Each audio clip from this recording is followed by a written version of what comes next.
عنب والكوارع. هحط في قاع الطاجن. انا جايبه هنا بطاطس ومقطعاها طرنشات. احط بطاطس الاول.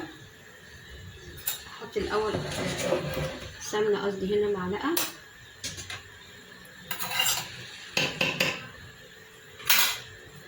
ارص البطاطس.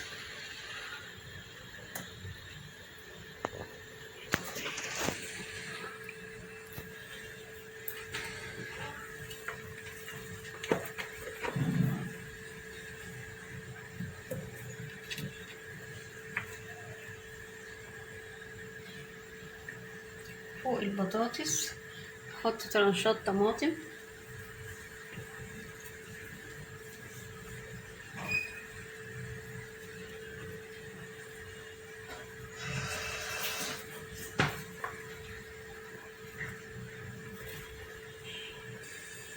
بعد كده ارص طرنشات بصل من اللي هو الاحمر ده.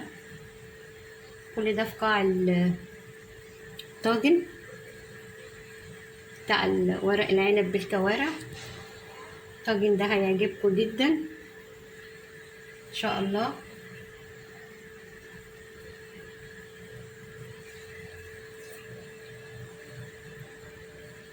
هتبله شوية ملح وفلفل وتوابل مشكلة.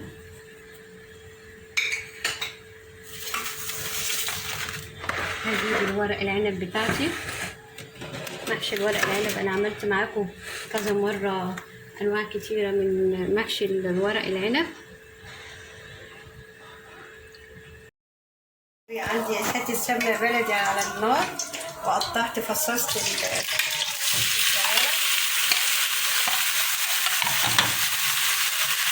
ملح وفلفل اسود وجوز الطيب،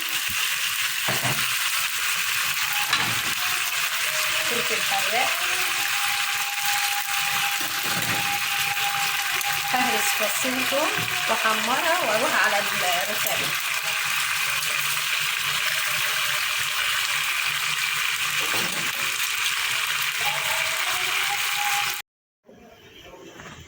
بالكوارع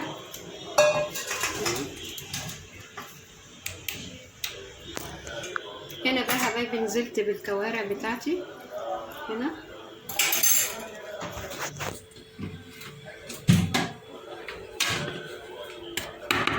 هندفن بقى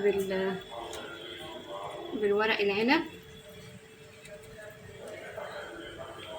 نغطي الكوارع طاجن.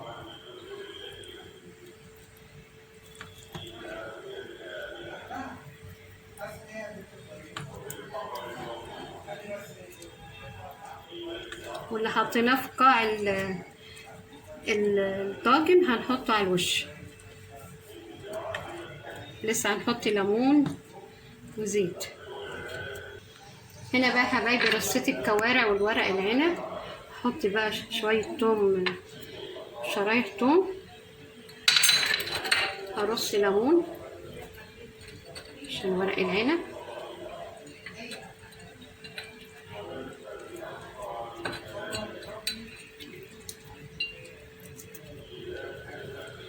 شويه زيت.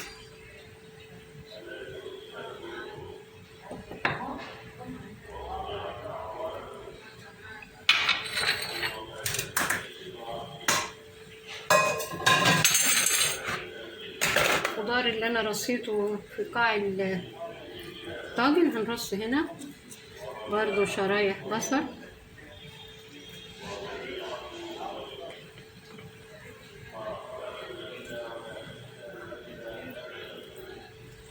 والبطاطس الاول قبل البصل.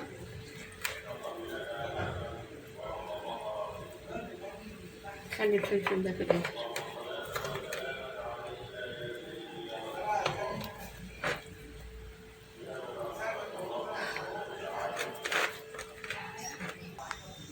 كده يا حبايبي رصيت الطاجن بتاعي. هاخده على البوتاجاز اسقي الشوربه واوريكي هنعمل ايه بعد كده. ورق عنب بالكوارع خلاص طلع من الفرن. انا كنت شربته الشوربه وحطيت عليه، كنت حاطه هنا طبق مغطياه بيه وعليه ورقه الفويل، وكده طلع معايا طاجن الكوارع بالورق العنب. وكده اكون وصلت معاكم لنهايه الفيديو. يا رب يكون الفيديو عجبكم. لو كان عجبكم ما تنسوش اللايك والشير وسبسكرايب. بحبكم يا احلى متابعين في الدنيا من داخل مصر وخارج مصر. اشوفكم في فيديو جديد. السلام عليكم ورحمه الله وبركاته.